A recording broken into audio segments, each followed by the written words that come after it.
अस्सलाम वालेकुम स्टूडेंट्स। आज हम पढ़ेंगे फ़िज़िक्स क्लास 9 को, जिस चैप्टर 1 जिसका नाम है फ़िज़िकल क्वांटिटीज़ एंड मेजरमेंट्स। ये है book physical quantities, new syllabus, physical quantities and measurements, ये बुक है। ठीक है, आगे पहले मैं आपको इसके बारे में बाद में मैं आपको इसके ट्रांसलेशन करके बताऊंगी इसके बारे में सारा। पहले मैं आपको इसके बारे में थोड़ा सा कंसेप्ट दे दूँ, इसमें है क्या फ़िज़िक्स में। तो सबसे पहले हम introduction physical quantities and measurement हम पढ़ेंगे। तो सबसे पहले हम फ़िज़िक्स का इंट्रोडक्शन पढ़ लेते हैं कि फ़िज़िक्स होता क्या है, फ़िज़िक्स आई कैसे, फ़िज़िक्स क्या है। तो इसके बारे में हम पहले थोड़ा सा पढ़ लेते हैं, introduction of physics, introduction to physics. फिर उसके बाद में हम इस चैप्टर को फ़िज़िकल क्वांटिटीज़ एंड मेजरमेंट को पढ़ें। पहले आपको मैं कॉन्सेप्ट दे दूँ इसके बारे में कि होता क्या है सारा, फिर आगे फ़िज़िकल क्वांटिटीज़ एंड मेजरमेंट उसके बारे में कॉन्सेप्ट दूँगी और आपको बुक से उसके ट्रांसलेशन भी करवाऊँगी, वैसे भी पढ़ाऊँगी। तो स्टार्टिंग में हम पढ़ लेते हैं इंट्रोडक्शन टू फिज़िक्स कि फ़िज़िक्स होता क्या है, फ़िज़िक्स की वजूद में कैसे, फ़िज़िक्स है क्या। तो ये है कि 18वीं सदी तक यह था कि सबसे पहले इंसान का शुरू से 18वीं सदी तक ये था, इंसान जब से ये मार्ज़ वजूद में आई है दुनिया कायनात, ये इंसान इसमें खोज में रहता है कि ये दुनिया कैसे वजूद, ये जो अल्लाह ने हमारे इर्द गिर्द कायनात रखी है, ये सारी चीज़ें अल्लाह ने बनाई हैं हमारे इर्द गिर्द, जैसे पहाड़, समंदर, दरिया, हवाएं, ये सब कुछ अल्लाह ने हमारे इर्द गिर्द रखा है। तो इंसान इसकी खोजबीन में लगा रहता है कि ये है कैसे, ये बना कैसे, ये मार्स वजूद में कैसे आए, इसकी खोजबीन में रहता है। तो 18वीं सदी तक पहले ये था कि इंसान शुरू से इसके बारे में रहता। तो 18वीं सदी तक ये था कि जो साइंसदान है उस वक्त ये थी नेचुरल फ़िलोसफी थी। क्या था? Natural philosophy. मैं यहाँ लिखूँ नेचुरल। सबसे पहले जो 18वीं सदी तक थी, 19वीं सदी से पहले नेचुरल फ़िलोसफी थी। नेचुरल फ़िलोसफी ये मैं आपको समझाने के लिए बता रही हूँ। नेचुरल फ़िलोसफी क्या था, ये 18वीं सदी तक, कब तक? 18वीं सेंचुरी तक, 18 सेंचुरी तक ये था। 18वीं सदी तक ये था कि जो साइंसदान थे तब के शुरू से इंसान पुरतजस्सी थे कि ये सारे इसके बारे में इंसान खोजबीन में लगे रहते थे। तो ये था जो साइंसदान थे वो सारे इतना एक्सपेरिमेंट नहीं थे, तब ये था सिर्फ लॉजिकल रीजनिंग थी। नेचुरल फिलोसफी में क्या था? लॉजिकल रीजनिंग थी। ये था कि जो साइंसदान थे वो लॉजिक देते थे, कोई भी चीज़ होती थी उसके बारे में कुछ भी उन्होंने करना था, ऑब्जर्व करते थे, कुछ भी करते थे ना, वो उस वक्त सिर्फ लॉजिकल रीजनिंग देते थे, एक्सपेरिमेंट वगैरह नहीं होते थे उस वक्त। तो वो लॉजिकल रीजनिंग देते थे कि कोई बात मनवानी, जैसे हम कोई टॉक शो सुन रहे हो या कोई भी हम किसी भी इंसान की बात सुन रहे हो, दो काफ़ी सारे इंसान बैठे हों, तो हम किसकी बात को ज़्यादा बेटर समझें, जिसका लॉजिक, जिसकी बात में लॉजिक होगा, जिसकी हमें बात समझ आ रही है, उसका कॉन्सेप्ट समझ, जैसे डॉक्टर जाकिर नाइक और जो मौलाना है, और जब वो अपने वो बयान करते हैं, किसी को समझाते हैं, तो वो लॉजिक देते हैं, अगले को समझ आ जाती है। इसी तरह जो साइंसदान थे 18वीं सदी तक वो ये था, तो वो लॉजिक देते थे, और फिर जो ऑडियंस देख रही होती थी वो कहते थे कि काफ़ी 8, 10, 15, 20 होते थे, तो वो अपने अपने लॉजिक देते थे। तो जिसकी लॉजिक सबसे बेस्ट होती थी, जिसमें ऑडियंस पे वो कहता था कि मेरी लॉजिक अच्छी है, और सारे सुनते थे उस बात को, और जो ऑडियंस बैठी होती थी वो भी कहती थी कि हाँ, इस आदमी या इस इंसान की लॉजिक बेस्ट है, इसकी बात में दम है, ये बात ठीक कह रहा है। तो वो सारे उस पर इत्फाक़ करते थे। तो ये होता था, लॉजिक देते थे, लॉजिकल रीजनिंग होती थी, उसको कहते थे नेचुरल फ़िलोसफी। तो वो उस वक्त नेचुरल फ़िलोसफी में लॉजिकल रीजनिंग होती थी।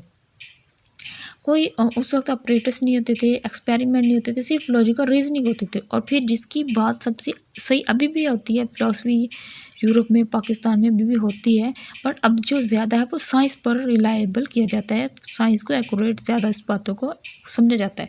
बट उस वक्त जो होता था लॉजिकल रीजनिंग को किया जाता है कि जिसकी बात बेस्ट होगी उसको माना जाता था।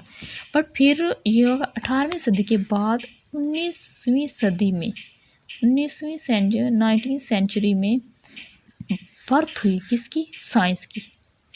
फिर क्या हुआ? साइंस की बर्थ हुई। ये कॉन्सेप्ट मैं आपको दे रही हूँ। फिर क्या हुआ?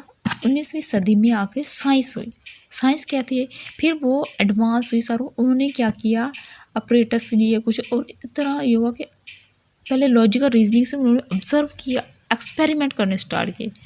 फिर जब उन्होंने एक्सपेरिमेंट और ऑब्जर्वेशन की तो ये होता था कि जो भी चीज़ें थी ना वो सारी ऐसा ही था, वो लॉजिकल रीजनिंग और ये सारी जानदार बेजान चीज़ें सबका ऑब्जर्वेशन। और साइंस क्या? Observation, the field of observation plus experiment, ये होता था। ऑब्जर्वेशन एक्सपेरिमेंट उन्होंने किए तो साइंस की बढ़ती उसमें उन्होंने ऑब्जर्वेशन, किन्होंने? साइंसदानों ने ऑब्जर्वेशन और एक्सपेरिमेंट करने स्टार्ट किए। तो ऑब्जर्वेशन ये था, उसमें जानदारों का इल्म, बेजान चीज़ों का इल्म, हर चीज़ का बहुत ज़्यादा इल्म है। तो ये पूरी कायनात में थोड़ा सा तो इल्म नहीं बनता ना, जैसे जानदारों बेजानों का इल्म, बहुत जो बेजान चीज़ों का इल्म और जानदार चीज़ों का इल्म, ये बहुत ज़्यादा बनता है। तो उन्होंने उन पर ऑब्जर्वेशन की, एक्सपेरिमेंटेशन की। फिर उन्होंने आगे इस साइंस को, तो इसको नाम दिया, जिसमें ऑब्जर्वेशन और एक्सपेरिमेंट किए गए, इसको नाम दिया साइंस का। और फिर वो जानदार बेजान सब चीज़ों का, living thing and non living thing, सबका उन्होंने ऑब्जर्वेशन की, एक्सपेरिमेंटेशन की। तो ये तो बहुत ज़्यादा इल्म बनता है, तो उन्होंने उसका नाम दिया साइंस। फिर बाद में आगे साइंस की 2 टाइप्स आई। कौन सी? ब्रांचेस आई, ब्रांचेस, टाइप्स कह लो, ब्रांचेस कह लो।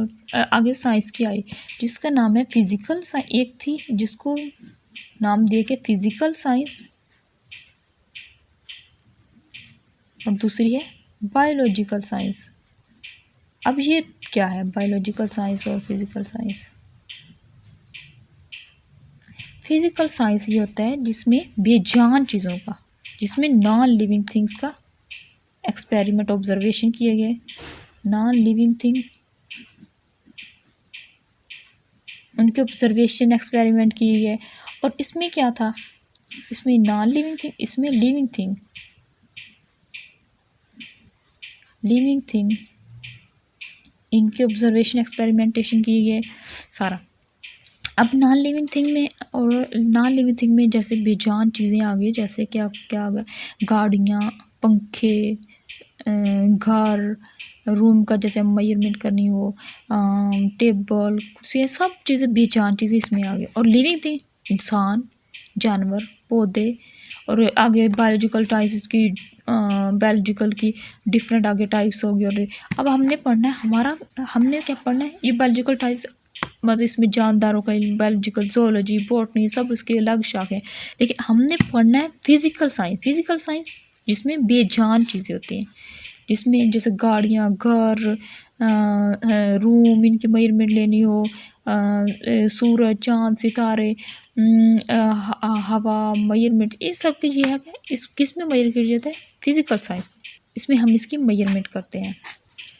अच्छा, अब नॉन लिविंग थिंग्स में सब चीज़ें आ गई फिजिकल साइंस। तो ये हो गया फिजिकल साइंस। फिजिकल साइंस जिसमें हम नॉन लिविंग थिंग्स हैं, फिजिकल साइंस की जिसमें बेजान चीज़ों का, और ये सारी जो हमारे इर्द गिर्द हैं, जैसे चाँद, सूरज, सियारे, हवा, ये सब किससे? फिजिक्स से, फिजिकल साइंस से ही है, बेजान चीज़ों से ही इसका इल्म है। ये 5 टाइप की है, physics, chemistry, astronomy, geology, metrology.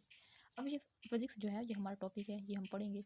और केमिस्ट्री एसिड प्लस बेसिस का इल्म, और एस्ट्रोनॉमी सितारों का इल्म, जियोलॉजी ज़मीन का इल्म, मेट्रोलॉजी मौसमियात का इल्म, सितारों का इल्म, सितारे, सियारे, प्लैनेट का इल्म, ज़मीन का इल्म, ज़मीन का क्रस्ट, ड्रॉप, लावा कहाँ बनता है उसका इल्म, मौसमियात, मौसम का इल्म, ये सब के बाद ये बहुत बड़े सब्जेक्ट है आगे बन चुके हैं, ये उन सब का इल्म ये है।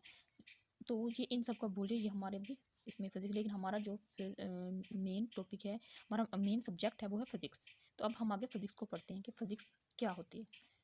फिजिक्स अब हम फिजिक्स को पढ़ते हैं कि फिजिक्स क्या होता है, फिजिक्स के बारे में।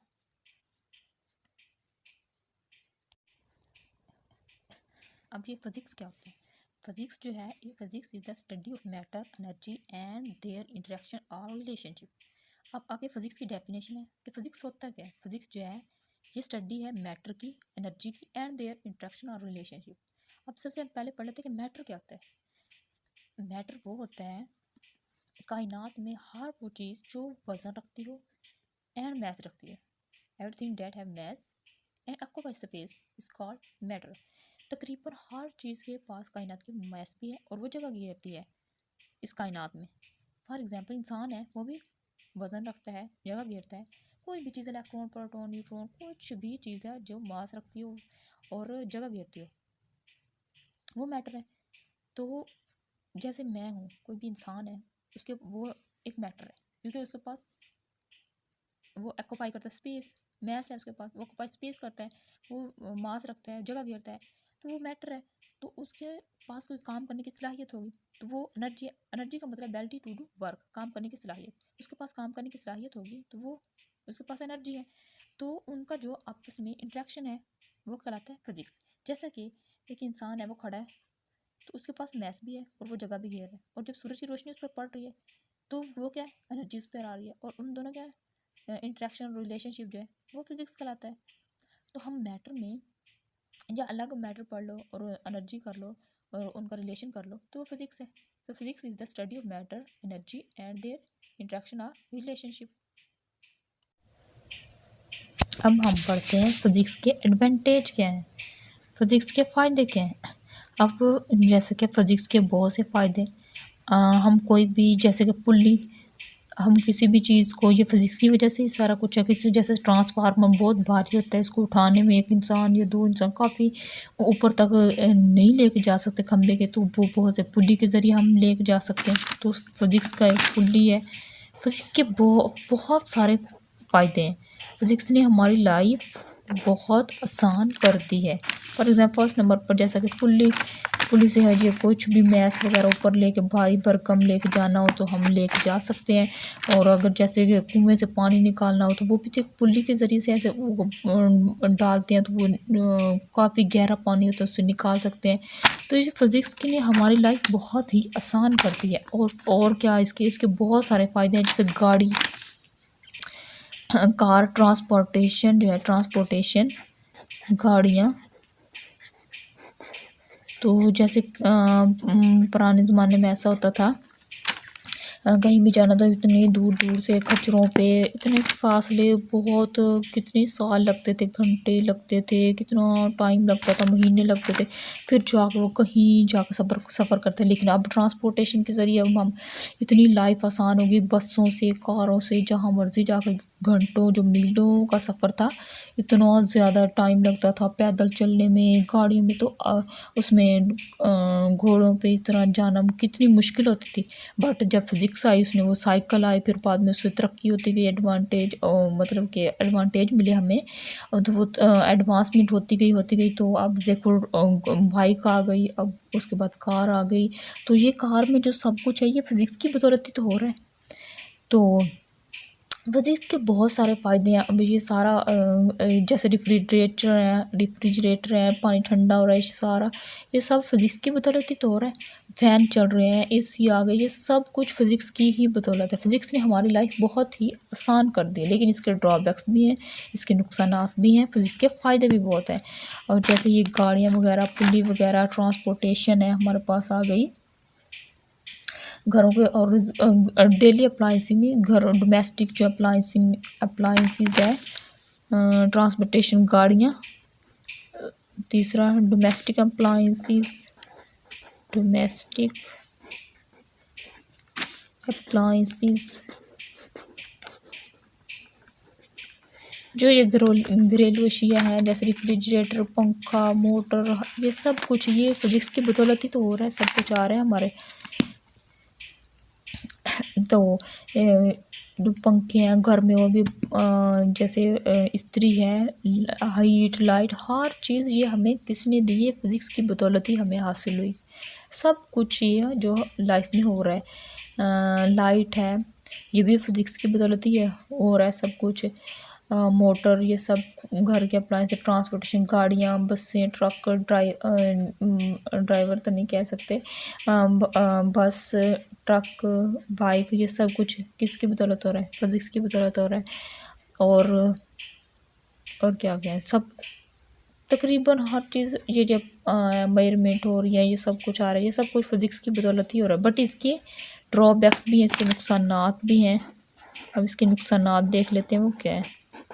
ड्रॉबैक्स, पोल्यूशन, जैसे फैक्ट्रियाँ लगी, फैक्ट्रियों में बहुत से वो आलात वगैरह भी बन गए, सब कुछ फिज़िक्स की बदौलत ही रहा। फैक्ट्री लगी, पोल्यूशन आ गया, तो ये फैक्ट्रियाँ धुओं से, ये सब कुछ पोल्यूशन, ये गाड़ियों के धुओं से, तो ये बहुत ज़्यादा पोल्यूशन है, जिससे माहौल गंदा हो गया, उससे बीमारियाँ फैलती हैं, नुकसानात हैं। दूसरा, इतनी एडवांसमेंट हो गई, अब ये हथियार आ गए, वेपन्स, बॉम्ब्स, ये सब फिज़िक्स की बदौलत ही तो है।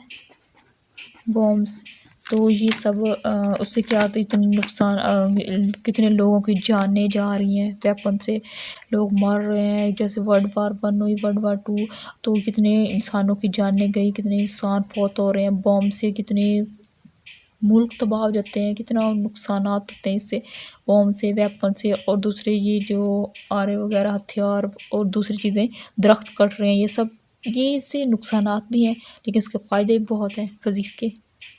तो आज हम जो टॉपिक पढ़ेंगे फिज़िक्स का, ये सारा इंट्रोडक्शन ऑफ फिज़िक्स हो गया, सारा कुछ हमने पढ़ लिया। तो आज हम पढ़ेंगे टॉपिक जो है हमारा फिज़िकल क्वांटिटीज़ एंड मेजरमेंट। ये आज हमने पढ़ना है, फिज़िकल क्वांटिटीज़ एंड मेजरमेंट, इसका टॉपिक है फिज़िक्स का, ये आज हम पढ़ेंगे। तो ये फिज़िकल क्वांटिटीज़ एंड मेजरमेंट होता क्या है? स्टार्ट करें क्लास 9 का, जिसका नाम है physical quantities and measurement. Physical quantities and, इसके बारे में ये चैप्टर का कंटेंट है और इसको आज हम पढ़ेंगे। ये chapter physical quantities and measurements आगे फुल आएगा, आगे हम डिटेल के साथ पढ़ते हैं इसको। तो इसमें से हम स्टार्टिंग से पढ़ते हैं कि पहले इसमें ट्रांसलेशन इसकी और इसमें कंसेप्ट पढ़ लेते हैं क्या है इसमें, फिर आगे सारा डिटेल के साथ पढ़ते जाएंगे, ठीक है। उसमें ये कह रहा है कि we are living in a physical world where we observe many natural phenomena and objects around us such as sun, stars, moon, ocean, plants, wind, rain etcetera. वो कह रहा है हम फिज़िकल वर्ल्ड में रह रहे हैं जहाँ पर हम बहुत से कुदरती फिनोमिना और चीज़ों के बारे में जो हमारे इर्द गिर्द हैं, जैसा कि सूरज, चाँद, सितारे, ओशंस, समंदर, प्लांट्स, पौधे, विंड्स, हवा और रेन्स एक्सेट्रा।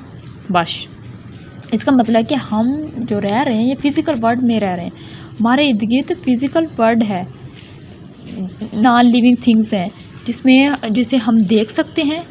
फिज़िकल वर्ल्ड मतलब हमारे इर्द गिर्द हर ज़्यादा जो है नॉन फिज़िकल थिंग्स भी हैं, लेकिन फिज़िकल थिंग्स हैं जिन्हें हम देख सकते हैं।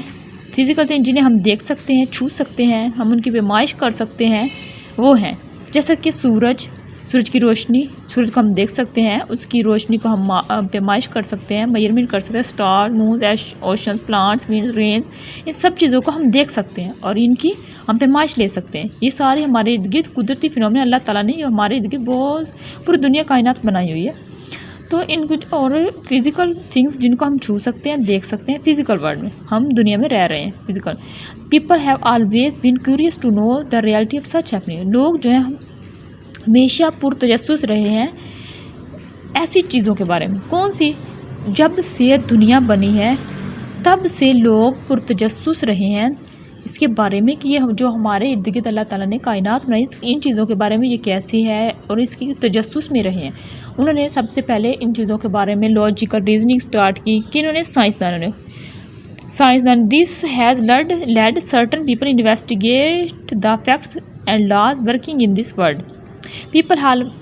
तो ये है this has led certain people, तो ये ख़ास किस्म के लोग, सर्टन पीपल ख़ास किस्म लोग, जैसा कि साइंसदान, उन्होंने तहकीकात की facts and laws working in this, जो इस दुनिया में कायनात में, जो इस पूरी दुनिया में जो है, जो अल्लाह ताला ने बनाई है, इसके बारे में साइंसदानों ने हमेशा इन तहकीकात शुरू की, उसके कानून के बारे में, हक़ाइक़ के बारे में जो अल्लाह ताला ने बनाई कि ये दुनिया कैसे मार्ज़ वजूद में है, इसके बारे में उन्होंने खोजबीन शुरू कर दी, इन्वेस्टिगेशन शुरू कर दी कि ये कैसे बनी है, ये जो अल्लाह ताला ने बनाई है।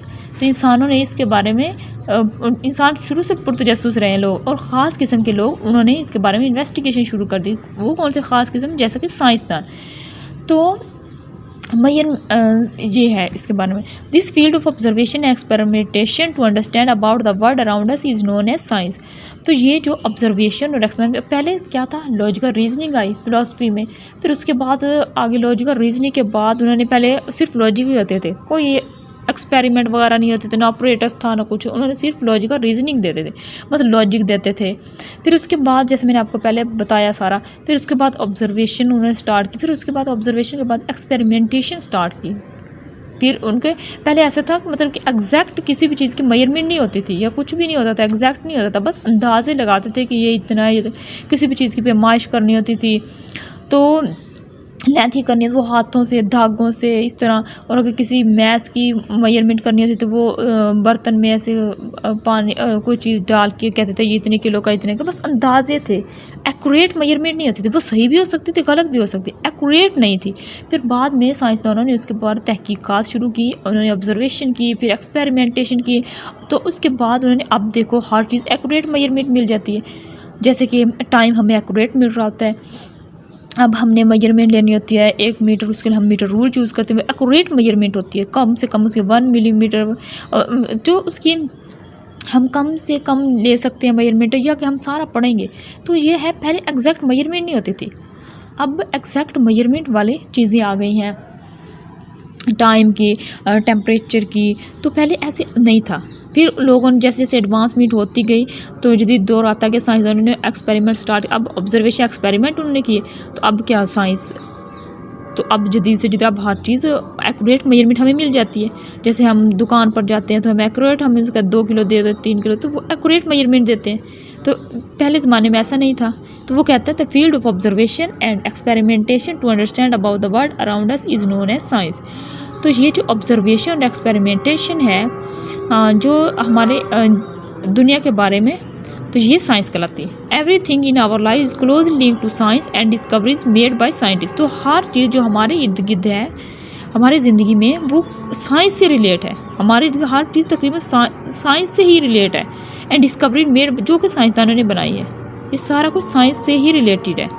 In order to obtain reliable result from experiment, the field of observation and experimentation to understand about the world around us is known as science. Everything in our lives is closely linked to science and discoveries made by the scientists.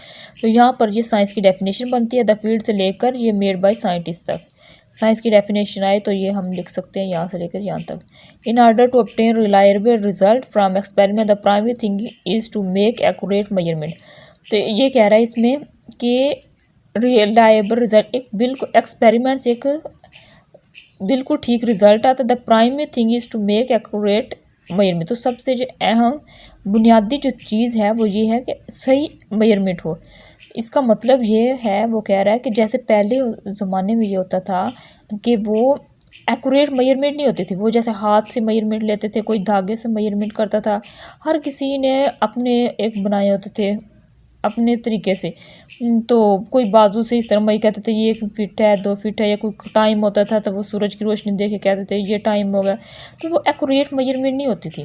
तो अब फिर साइंसदानों ने experiment किए, ये सब हुआ, तो उसके बाद अब एक्यूरेट मेजरमेंट, इसका मकसद ये है, इतने ऑब्जर्वेशन एक्सपेरिमेंटेशन करके इसका मतलब ये है कि एक्यूरेट मेजरमेंट आए, बिल्कुल जैसे 1 मीटर है, मीटर रूल से हम लेते हैं, तो वो एक्यूरेट मेजरमेंट है। अब कोई भी बताए तो वो एक्यूरेट मेजरमेंट होगी, पूरी दुनिया में वो 1 मीटर ही होगा।